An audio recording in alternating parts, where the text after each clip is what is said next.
Baila teu corpo, alegria, Macarena. Teu corpo embala na alegria com essa pena. Baila teu corpo, alegria, Macarena. Ê, Macarena. Fala, parceria. Vamos que vamos ao som do Macarena para mais uma aula de geografia aqui com o professor Vareta no canal Geo Raiz. Hoje vamos começar a falar de geologia, trabalhar a estrutura da Terra. Tudo isso depois da vinheta. Solta a vinheta, produção.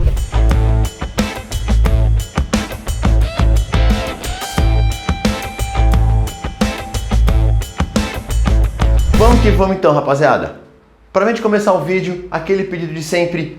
Se inscreve aqui no canal, pô, me ajuda, rapaz, me ajuda, velho, me ajuda, por favor, nunca te pedi nada. Cara, é só deixar aqui o seu inscrever e seu curtir nesse vídeo. Também me segue lá no Instagram, coloca aí, Patrick, prof.vareta, todo dia tem coisa saindo lá no Instagram, tá bem da hora de fazer umas enquetes, trocar umas ideias.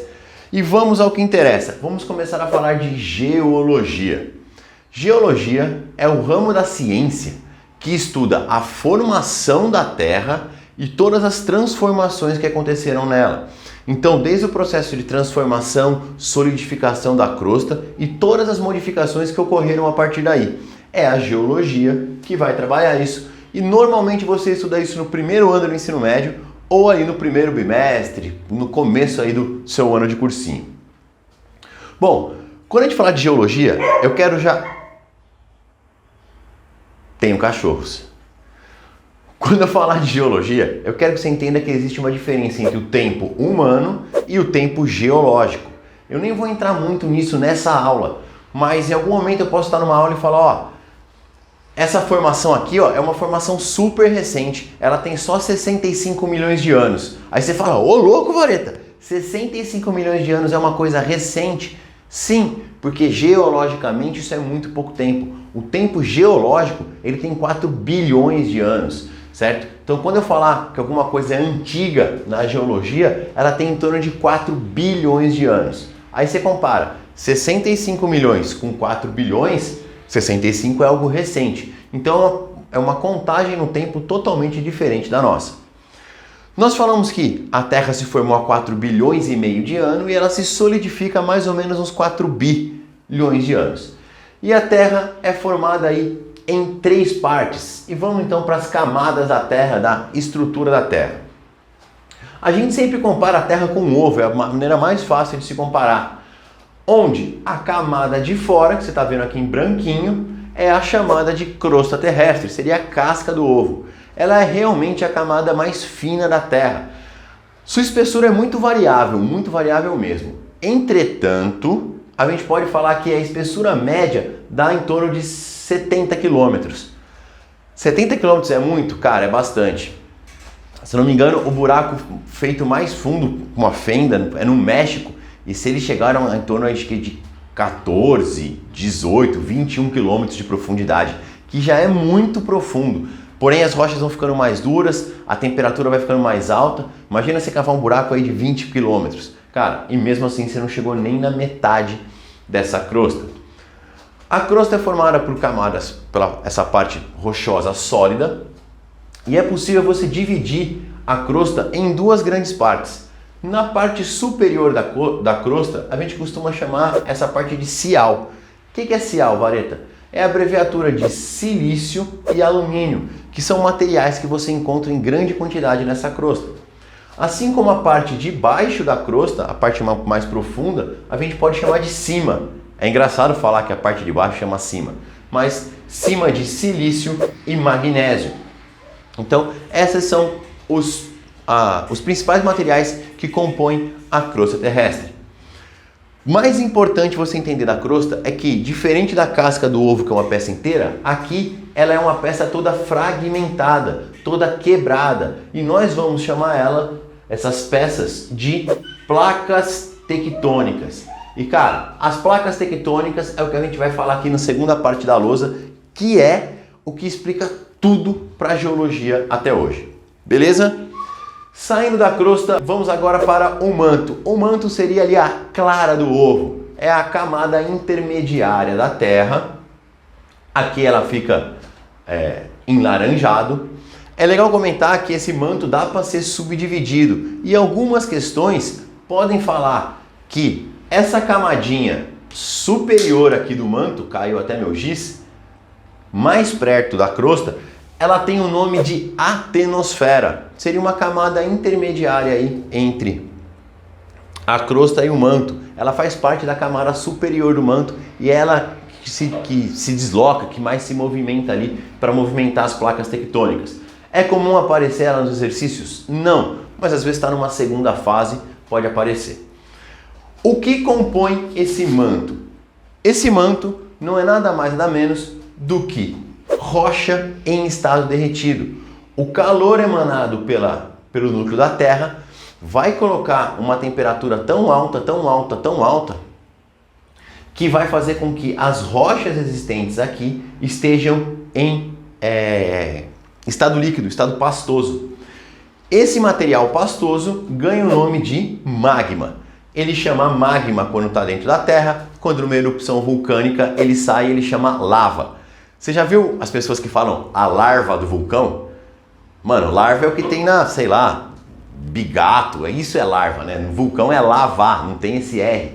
Mas tem os caras que falam aí a larva do vulcão. O cara fala, eu fico imaginando o bigato saindo do vulcão lá. Mas vamos lá. Esse mesmo material que a gente chama de magma dentro da Terra, quando ele sai, ele vai chamar de lava. Uma coisa interessante. Entre as rochas que estão aqui derretidas, uma rocha ganha destaque, que é o basalto. Se você não está ligado, o basalto é uma das rochas que quando se decompõe e forma um solo, acaba formando um solo mais avermelhado e extremamente fértil. Por isso regiões próximas a vulcões tendem a ser mais férteis.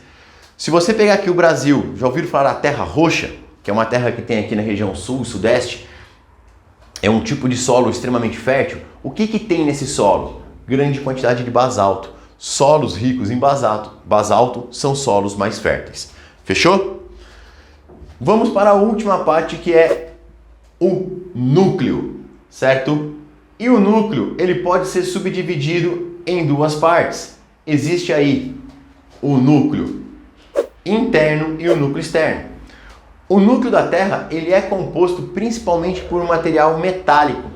Você pode ver, inclusive, alguns exercícios, algumas apostilas, se referindo ao núcleo como NiF. Goreta, o que é NiF? Níquel e ferro, os dois materiais que você mais encontra que você mais encontra no núcleo. Bom, durante muito tempo achou que esse núcleo era uma camada única, sólida, mas os últimos estudos geológicos, aí de algumas décadas para trás, viu que esse núcleo está subdividido em duas partes, uma parte líquida e uma parte sólida. É legal te falar como que os caras fazem isso, porque todo estudo geológico é um estudo indireto. Se você é um cara bom de física, você sabe que as ondas se propagam em velocidade diferente em materiais diferentes. Então, por propagação de ondas, os caras viram que havia uma mudança de velocidade na propagação de ondas e conseguiram ver que o núcleo estava subdividido. E esse núcleo, então, vai ser a sua parte interna, pintei aqui em vermelhinho, que é sólida, e a parte externa, que é líquida. E olha que louco, essa parte externa sendo líquida, ela gira em torno do núcleo interno. Afinal, temos um movimento de rotação da Terra e isso acaba fazendo com que esse núcleo externo, por inércia, gire e crie um campo magnético pelo qual nós vivemos. Nós vivemos na ação de um campo magnético criado por esse núcleo externo estar girando.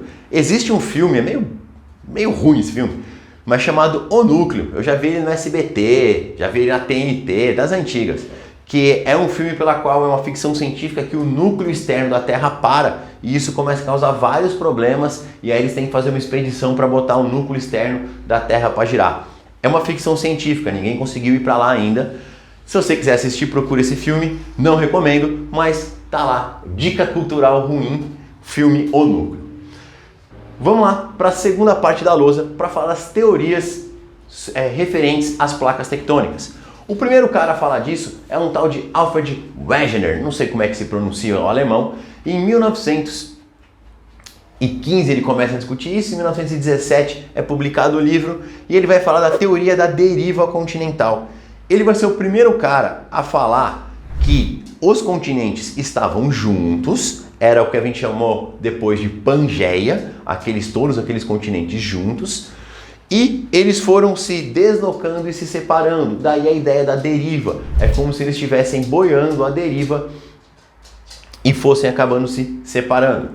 Da onde o cara tirou essas ideias? O cara começou a viajar e analisar algumas coisas. Primeira coisa que ele analisou, o contorno dos continentes. E aí, acho que a parte mais fácil para a gente falar é justamente do Brasil encaixando na África, certo? Acho que todo mundo está ligado desse encaixe. Segunda coisa importante que ele falou, ele começou a analisar algumas regiões que, segundo ele, encaixavam e foi analisar o tipo de rocha que você tinha. Trazendo para o nosso exemplo, ele falava que na costa atlântica africana você encontrava o mesmo tipo de rocha que no Brasil. Isso era mais uma prova que aquelas regiões já estiveram juntas. Também vai falar de espécies animais. Talvez o exemplo mais fácil para a gente falar seja a ema, que é uma espécie que tem na América do Sul, e o avestruz, que tem no continente africano. A ema e o avestruz é aqueles pássaros todo desengonçado, pescoçudo, que enfia a cara no chão. Tem também o emu, que fica lá na Oceania, e todos eles são muito similares. Provavelmente eles descenderam de um mesmo ancestral. E se você encontra ele em continentes diferentes, era que esses continentes estariam em algum momento unidos. Não coloquei na lousa aqui, mas tem mais uma prova. Eles falam da existência de carvão mineral na Groenlândia.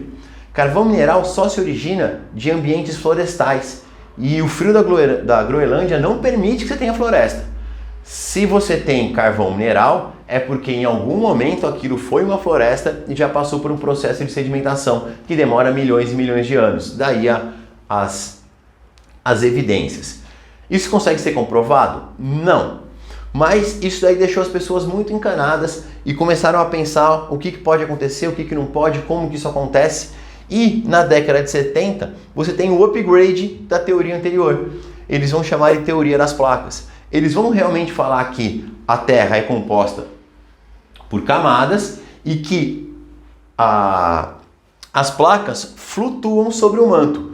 Como assim flutuam sobre o manto? Você que é bom de física, já ouviu falar em correntes de convecção? Se você não é bom de física, você já fez café. Quando você está fazendo café, a parte que está mais perto do fogo, a água esquenta e sobe, vai até a superfície da sua caneca de esquentar água e desce. Isso acontece aqui no manto. Olha lá.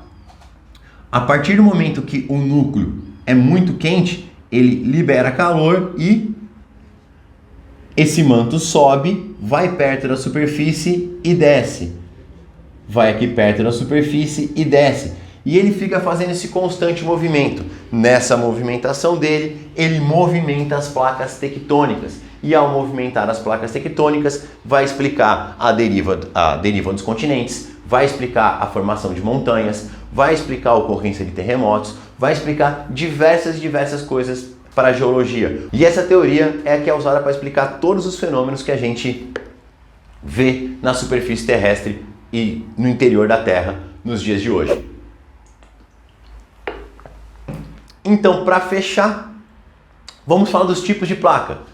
Você vai ver que os exercícios vão trabalhar muito com dois tipos de placa. As placas convergentes são aquelas que se encontram. Elas são muito famosas pela formação de montanhas. Vou gravar uma outra aula que fala disso depois. E as placas divergentes, que é que separam. Quer ver um exemplo para que separa? A placa sul-americana da placa africana. Elas vão se separando. E olha que legal, no meio delas, como elas abrem, vai vazando magma e vai formando uma montanha submarina, chamada de, anota isso, dorsal mesoatlântica. Dorsal, montanha no meio do mar. Meso, de meio, atlântica, no meio do Atlântico. Então, conforme as placas se separam, vaza magma e vai se solidificando. Então, placas convergentes se encontram, divergentes se separam. E a gente fala também das transformantes, são placas que não estão nem se encontrando nem se separando, elas estão se raspando, certo? Elas tangenciam uma a outra e estão se raspando, que também vai causar alguns eventos geológicos. Gostou da aula? Se gostou da aula, compartilha esse vídeo, curte aí. Quer mais aula de geologia? Quer algum tema especial? Deixa lá e como eu sempre falo, toda vez que eu acabo uma aula, eu monto uma listinha. Quando esse vídeo sai no YouTube, essa listinha sai no Telegram. O canal do Telegram está aqui embaixo. Tamo junto, até a próxima aula. Vamos que vamos e baila teu corpo, alegria Macarena. Teu corpo embala e alegria sensação. Baila tu cuerpo, alegría Macarena.